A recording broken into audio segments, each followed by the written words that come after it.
Hello and welcome to the People's edition of Forbes Let's Talk with your hosts, me, Joe Monk, and me, Adele Gaffar. Our aim is to speak with partners and significant people within the firm. And to break down barriers and gain an insight into what makes them tick. Talking all things legal, business and career progression. Good morning, Pauline. Thank you for coming on mine and Joe's podcast. How are you today, Pauline? I'm really good. Thank you, Adele. I'm really good. Thank you for inviting me. So the purpose of the podcast, we're going to get to know more about yourself, your career, how you've got to where you are today, advice you've got for future leaders and those starting off on the legal career. So if I could hand it over to Joe to kickstart our first question. No problem. Thank you very much. Just to echo Adele's sentiments there, really excited to have you on. So I think we're going to look at kicking off when you were actually studying law. From watching a recent video that you did, you said you're actually looking at going into criminal law.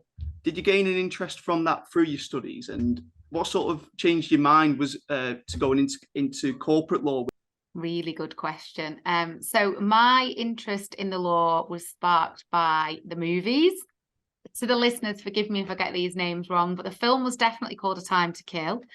And the story was very much along the lines of justice, essentially. And it was a criminal trial, and it was Matthew McConaughey, I think is how you pronounce the surname, and Sandra Bullock. And it was the first movie that I ever saw that was about the criminal justice system based in America.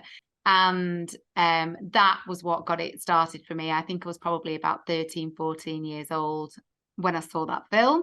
So instigated my desire to read more, to learn more about the criminal justice system. So I went off and did my work experience at this firm in Oldham. Mainly, I did criminal law. So off I go into a small law firm in Oldham, and the partner took me to the magistrate's court on the second day. And unfortunately for him, but it turned out fortunately for me, he forgot that he'd taken me to the magistrate's court and left me there. So I'm 16 years old and I had no idea whether or not I'd make it back to the office, or did he plan to leave me there? Did he not plan to leave me there? So I actually just stayed there for pretty much the whole day and watched case after case come through. So it reaffirmed then that criminal law was the one for me. So off I go to university, to my LPC, and then all of the firms that I applied for a training contract, I was looking to have that criminal arm so I could do my work experience, my 6 month seats in crime, because ultimately that was where I wanted to start. So I applied for numerous training contracts, wasn't successful, and came across a job advertised at Forbes for a paralegal within the corporate team. Well, back then it was the company commercial team. I applied for the role, not really knowing too much about what the role would actually entail. Dan Milnes very kindly offered me the role, and as they say, the rest is history. I then did 18 months in the company commercial team. So going from not really knowing what the role would entail to, in that 18 months, to absolutely loving it.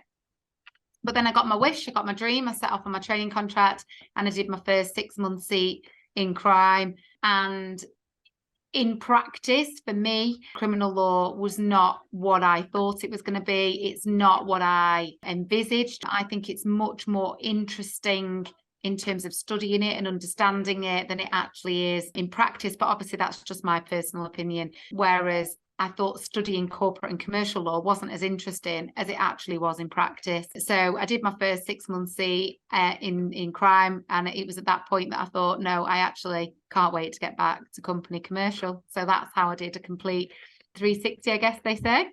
Oh, wow. And just to add on to your early days of your career, one thing you talk about in your previous podcast you've done is your working class background. How's that made you the person you are today, both in your professional career and the woman you are today? Has that molded you? Has that molded the way you go about business? How's that sort of contributed to you? I would say it's probably the biggest factor for me that's led to, I would say, the success that I've had.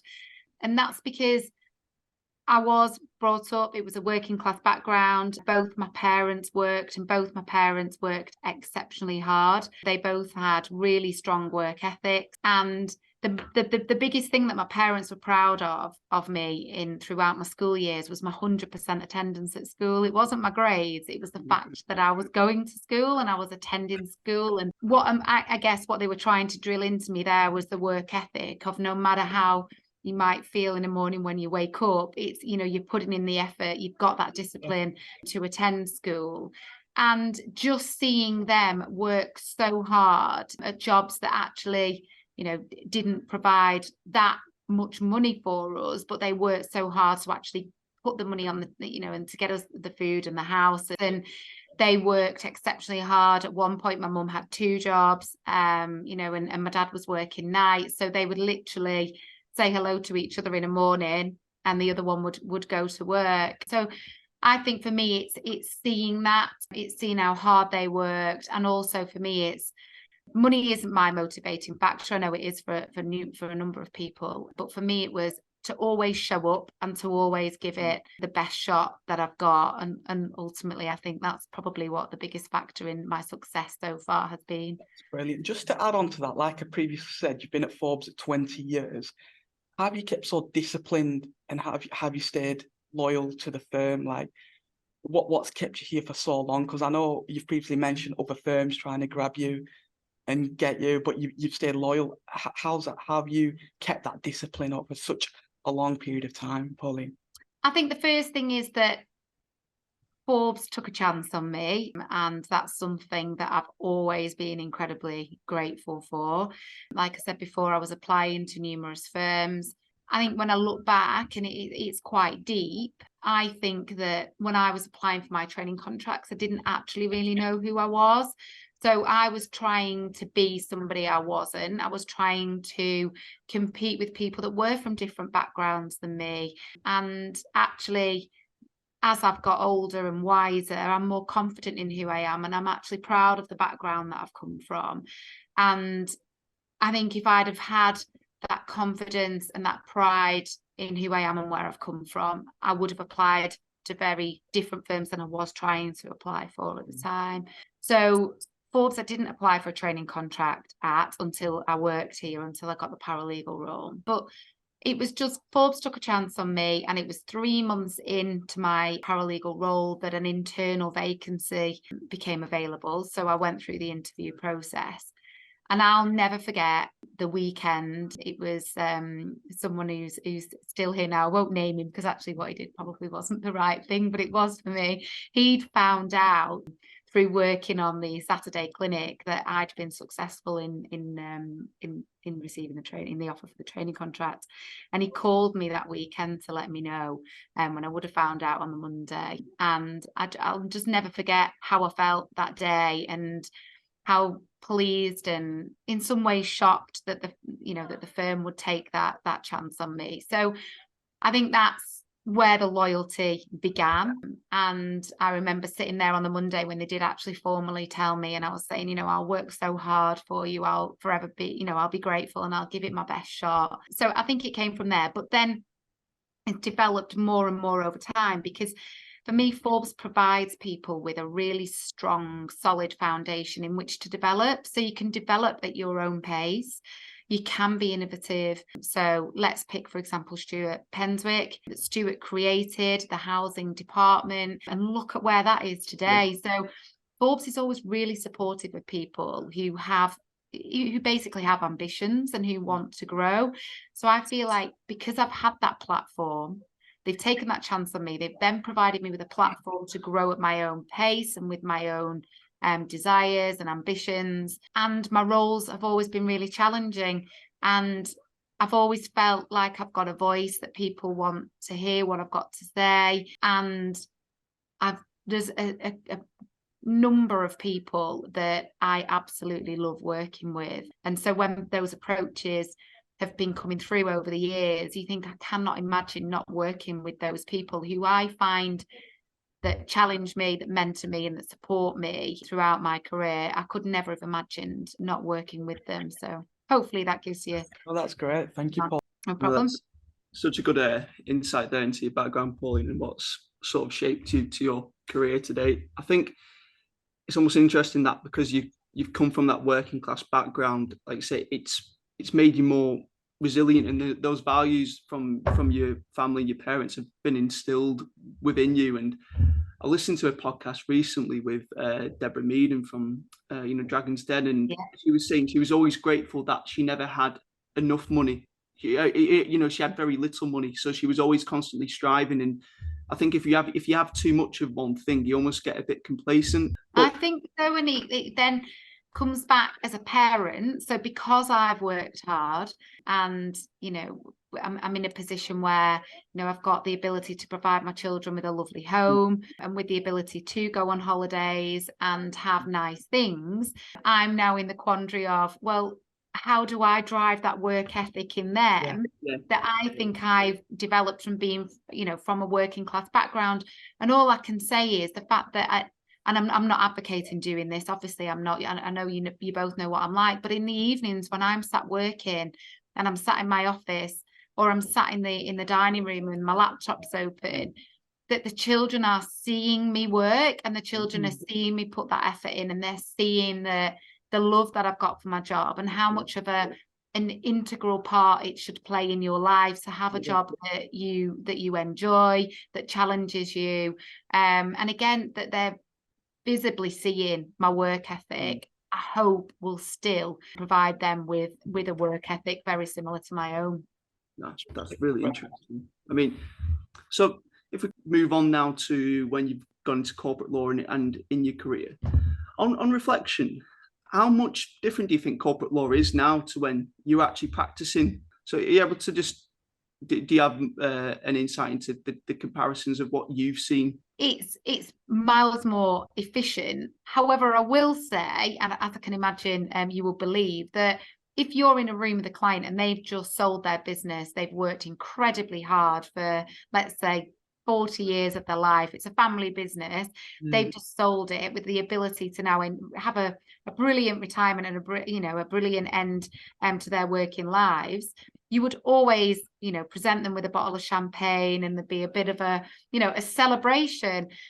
Whereas now I would say that's the shame about it, because doing it all face to face, you actually did feel involved and part of the celebration for a client. Whereas for me, it can actually just feel a little bit, downtrodden in terms of what the actual event is if you're doing it all so much online. So the world practically has changed, Joe. That's what I would say in terms of how you do a corporate deal. But then also due to COVID, there was most certainly a rise in deals because people, again, let's say those that are looking at succession planning, they are coming up to retirement age.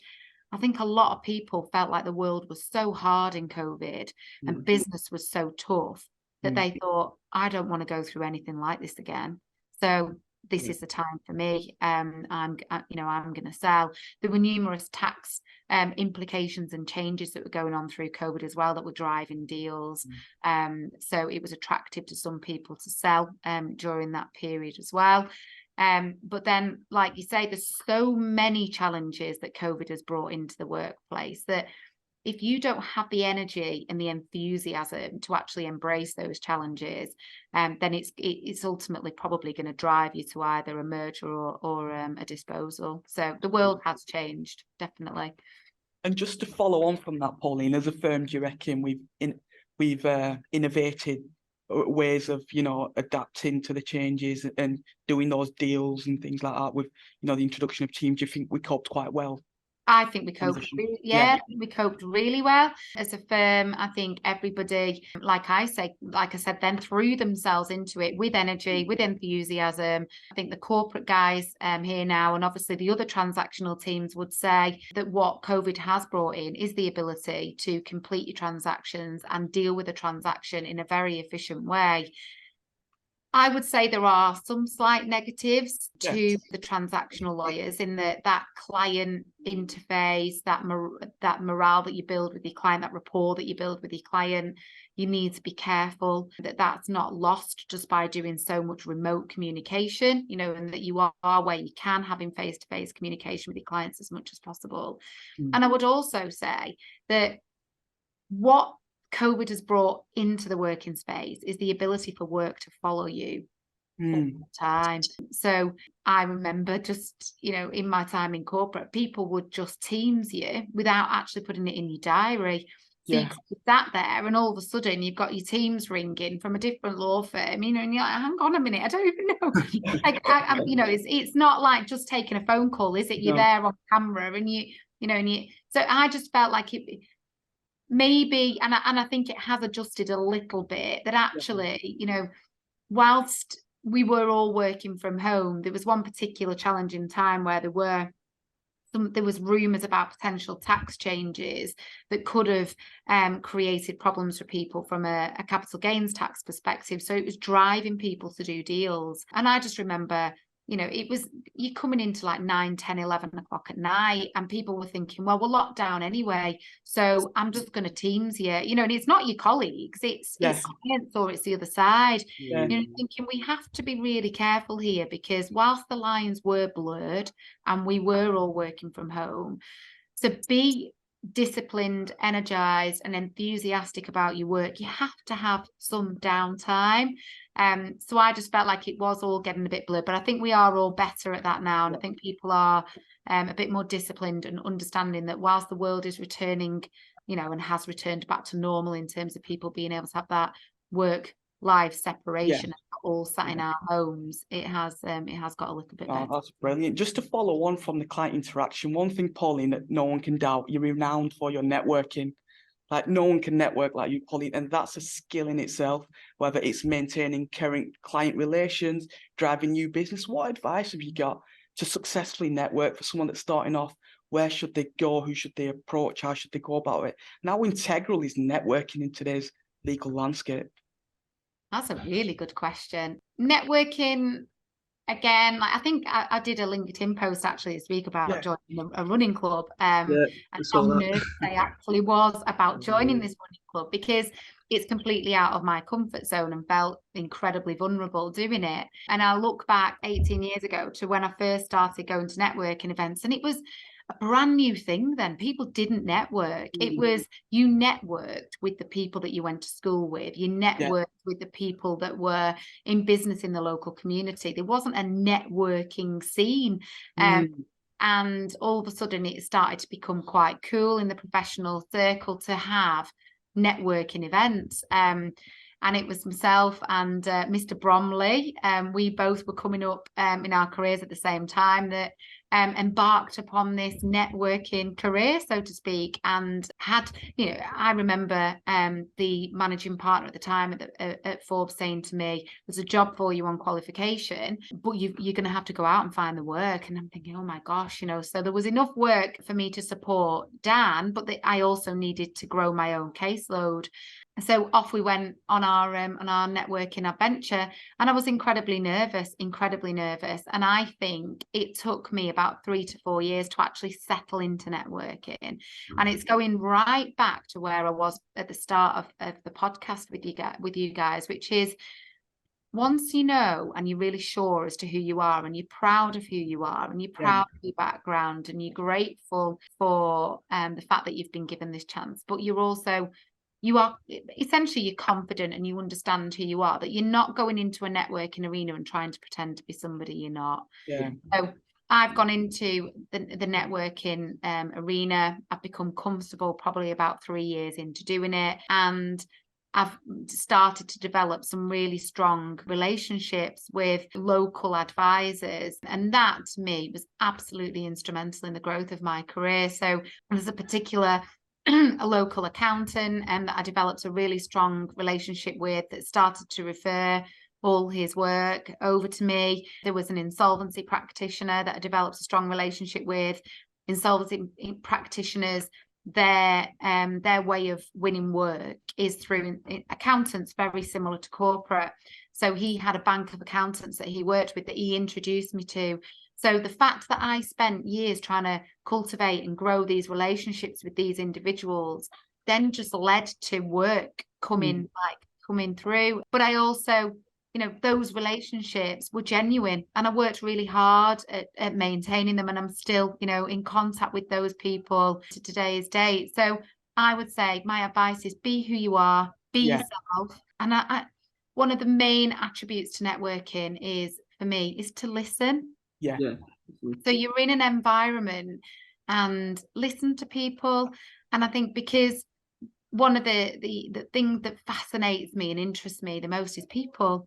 So I'm in an environment where I actually want to engage with people because I want to listen. I want to find out more. I want to listen to understand. I'm not listening to respond. I'm listening to understand. And I think that's probably been a real key element for me, which is that I've then been able to really form strong bonds and strong relationships with what I would call that trusted circle of advisors and referrers for me, because I've spent time listening and understanding them as individuals, and also understanding how they want me to work with their clients. So that's what I would say would be the key thing to work on when you're embarking on your networking. That's brilliant. I suppose that just ties in with the Forbes values of being real people, being comfortable with who you are, and engaging with other people, like you said, about listening. So yeah, that's very interesting, Pauline. Turning towards now you becoming the head of the department and sort of changing the perceptions of corporate law being predominantly male focused. You've been featured in Women in Law Awards. Yeah, so I would say, Joe, obviously things were different, thankfully. They are very different in today's society. So I would say one of the biggest obstacles in my career has been the fact that I have felt that I have had to prove myself more than my male counterparts. But I actually think that is also probably one of the factors that's led to my success, because I've always been trying so hard. Is it right to have to try so hard to prove yourself? No, but it's right to try hard, isn't it? And obviously, and like I say, come to work every day and deliver and do the best that you can do. But I did at that particular point of my career feel that I had to try harder than my male counterparts to get the roles that I wanted to achieve. And thankfully, that is not the case now. Taking Joe's point forward, one thing you champion is the access to the legal industry. Do you reckon we're getting closer to having more equality within this, equality in terms of men and women within the industry? I know at Forbes we do our gender gap pay reports, and the makeup of the employees we employ at Forbes majority are women. Do you think we're getting closer? What would you? Yeah, I think we're getting closer. There's still work to be done in respect of having that parity at partnership level. Yeah. But what I've been trying to address for the last 5, 6, 7 years is that thought process of, I've now had children, which generally happens around the senior associate time. And unfortunately, there has been so many conversations that I've had over the past where people have thought, I can't have both. I can't have a career in terms of, I can't be a partner. I can't take it to the next level and have a family. And I'm a huge advocate of, yes, you can. You absolutely can. You can do both, because we will support you as a firm to enable you to be able to have both. You might, if you don't want both, then that's obviously absolutely fine. But if you do, then Forbes is the perfect platform for people to be able to have both, because we recognise that home life, that work-life balance of whatever you're doing outside of work, be raising a family or being committed to sport like Joe is, whatever you're actually doing creates you to be a well-rounded person and a happier person that will actually bring that happier person into work, that's able to commit more to the job. So I'm just going back to your question, Adil, it's about making sure that we can get people to still want to continue to come through the ranks, but we are absolutely getting there. But for now, for me, the piece is now wider. So for Forbes, it's about equality, diversity, inclusion and belonging in every aspect, in race, culture, sex, every single aspect, that I what I'm desperate for at Forbes is that people can come to work and can come to Forbes as an individual. You are who you are, and that we will support and believe in you, and you can represent that individualism in whatever way you want to. And like I say, you then bring in your true self to work. And it was only when I accepted who I truly was that I felt like I then catapulted. And I think that's what we can create as a firm, that people can be here and be exactly who they want to be. Looking towards when you became managing partner, we had a firm-wide Zoom call. It was, I think, towards end of May, early June, and we were told that Daniel King, who was the previous managing partner, he would be stepping down, going back into his role within crime, and you were going to be taking up the reins. Remember from a recent podcast you did, you were saying how it was quite a quick transition, a few weeks, if that. Towards to me and Adil in particular, it seemed like a very much a natural transition. Are you able to give any insight into what the process was like, whether you had to apply for it or you were told you were going to be managing partner, and sort of, was there any sort of nervousness about taking up the management of the firm?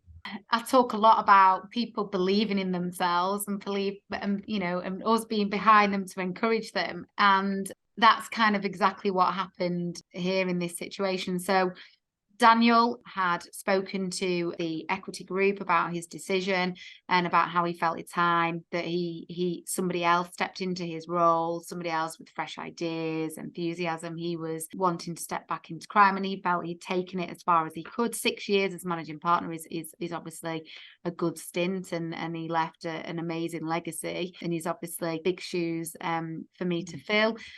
But he came round, and I'm sure you won't be surprised to hear the managing partner of Forbes was something that I'd always thought I would like to do at some point in my career. But when it came to the table that this was happening, I genuinely thought now is not the right time for me. So I didn't put myself forward for it. What we were doing at the same time was creating an executive board. You'll remember that as well. So we announced about who was going to be on exec. And I did put myself forward for that because I had quite a lot of interaction with the executive board, that I felt like they were using me as sounding boards for certain things. And I thought that's naturally is the next step for me, to get onto the executive board, gain that experience, and then hopefully become managing partner at some point in the future if it led me that way.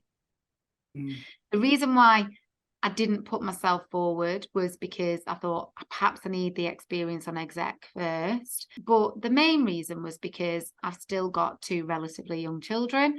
So I've got a 14-year-old and I've got a 9-year-old who's soon coming up to 10. So she's still in primary school. They still need a lot of care and attention. And one thing that's relatively personal about me, but I got divorced and had a marriage breakdown, and I'm about to get married in July, going through a really exciting period of my life. And consciously, I don't want to do anything that's going to spoil that. So I was thinking, because I know the character I am, I know the person that I am, that I would give this everything that I had. And potentially there could have been an issue with me working far too many hours and actually not being able to be there for the children as much as I want to be in the ages that they're at. And also, not being able to put the time and the effort into my relationship, which is hugely important to me as well. So those were the reasons. But then what happened was that Daniel went round the group and was asking people who did want to put themselves forward, who they thought perhaps should be putting themselves forward as managing partner. And then Daniel came back to me to say, look, I know you've not actually put your name forward, but people keep mentioning how they are shocked that you've not put your name forward and how they would support you if you did put your name forward. So asked me to rethink. That was telling me about how much people believed in me, and they thought that I would be the right person with the fresh ideas and enthusiasm with that strong executive board could lead us in the right direction. So I then had the Easter weekend to think about it. And we came to the conclusion that perhaps what I needed to do was sit down with some of the equity partners and actually tell them about how I'm feeling, about the kids and about getting, and my relationship. And so I did. And the response was brilliant. And it's exactly what I say that Forbes is about, which was, Pauline, just because you're managing partner doesn't mean to say you're running this firm on your own. So it's not about you taking on this role and then everything is your responsibility. This is about you taking on this role and you leading us, but ultimately we're all working together. We're all equity partners. We're all owners. This is all of our responsibility.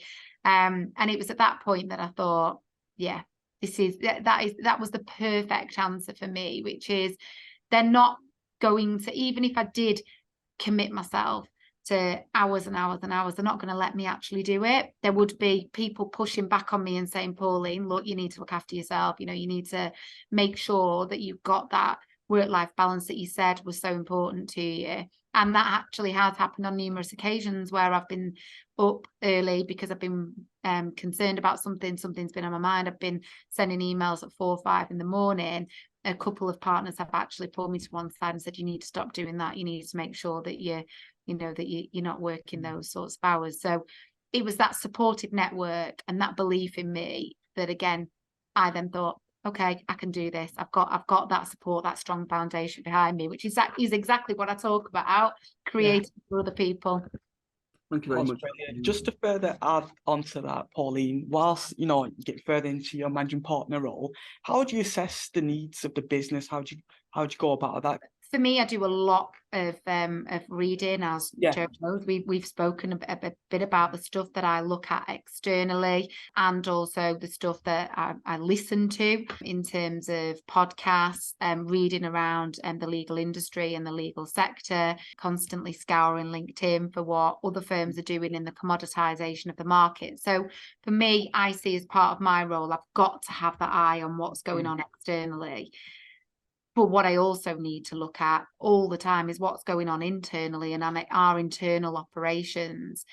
So at Forbes, what we do is obviously as an executive board, we make ultimately, we put the decisions then to the equity board as to the things that we would recommend. But what we're always seeking guidance from is all of the heads of department. So the heads of department are the ones with the closest eye on their own business. So that's how we see it. They all are running their own individual businesses. And so we work so closely with them to understand what their business needs. And then we then pull that into a strategy. We then put those decisions out to the equity partners with recommendations. And that's how it works. So it's essentially a complete focus on internal operations. So we recognised, for example, by looking into the case management system, Andrea conducting a research report, that the work that was coming from Accrington, we could actually still get, even if we closed the Accrington office and pulled everybody into Blackburn. And that's become true, and it's based on fact, and that's why. So you look at actual business needs in terms of the estate portfolio of the business looking forward to the future. It's not going to be what it was, which was little offices spread, around the place. It's going to be more of a collaborative working environment. It will be more about having larger office space with people working a lot more closely so that they are working together to achieve that strategic aim. So but to summarize, everything is based on fact, and everything is based on the support from the heads of departments and their understanding of their own businesses, how then that's pulled in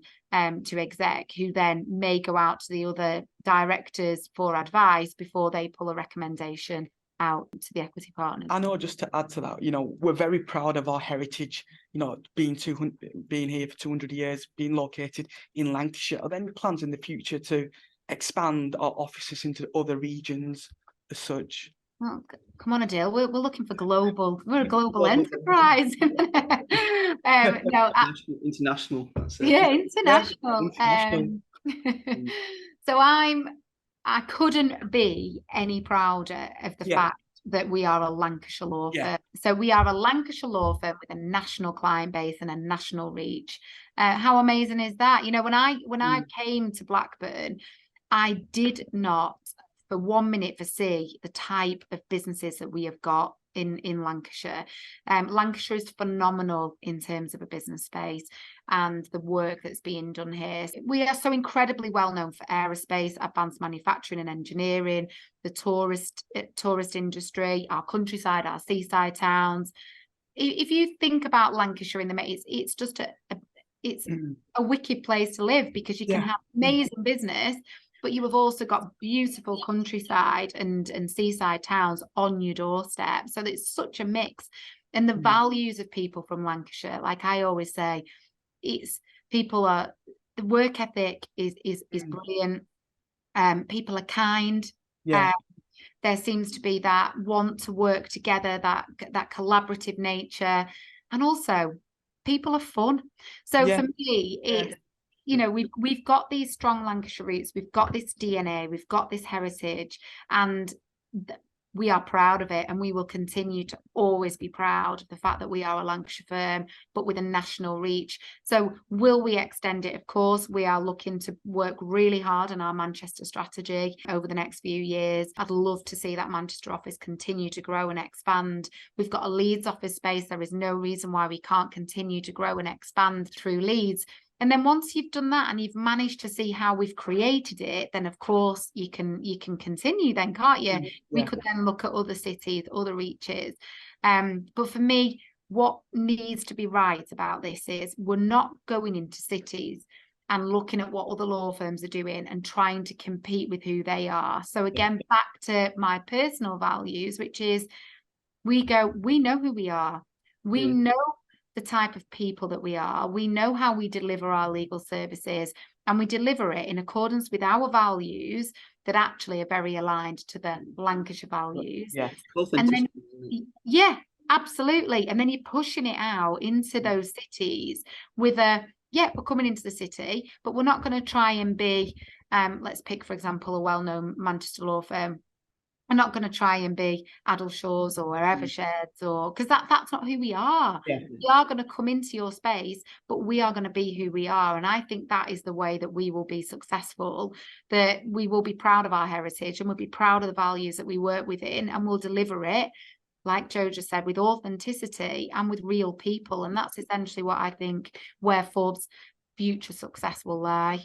So it's almost like trying to shout about how good the county is. You know, I was at a development networking event a couple of weeks ago, and they were looking at how, you know, there's a lot more exciting developments that are taking place across Lancashire, a lot of work going on, and they were almost looking at how we can compare that with Greater Manchester and look at the successes they've had. But they were saying, but why are we comparing ourselves with Greater Manchester? They're a different. We are, we are Lancashire. We need our own identity. Absolutely. I'm completely with that. And I think, you know, sometimes we probably have been guilty of saying, well, you know, should we really be shouting about the fact that we're a Lancashire firm when we're trying to compete with this national client base? And for me now, you've done a full circle on it, and you go, no, we should be shouting about the fact that we are a Lancashire law firm. We're a Lancashire law firm. I'm yet to see what's going to come out of the vision and the values refresh, but what I'm hearing so far is that everybody is saying that the value that stands out most to them is the fact that we are real people, and that we are authentic in the way that we work together and the way that we deliver our services to our clients. And for me, that's just what Lancashire is about. That's exactly what Lancashire is about. So that's what's going to set us apart in the different cities, to be able to deliver those services in that exact same method. That's absolutely spot on. I mean, so if we look to sort of conclude now, we've got a quick fire round, so try and limit it to 1 or 2 words if possible. I'll kick off. So one thing you miss about fee earning? Clients. Are there any books you recommend in relation to leadership and management? Any book? Literally just finished one this morning, and it's called Energize by Simon Org, and it's brilliant. Will we see you in the saddle for Tour de Forbes?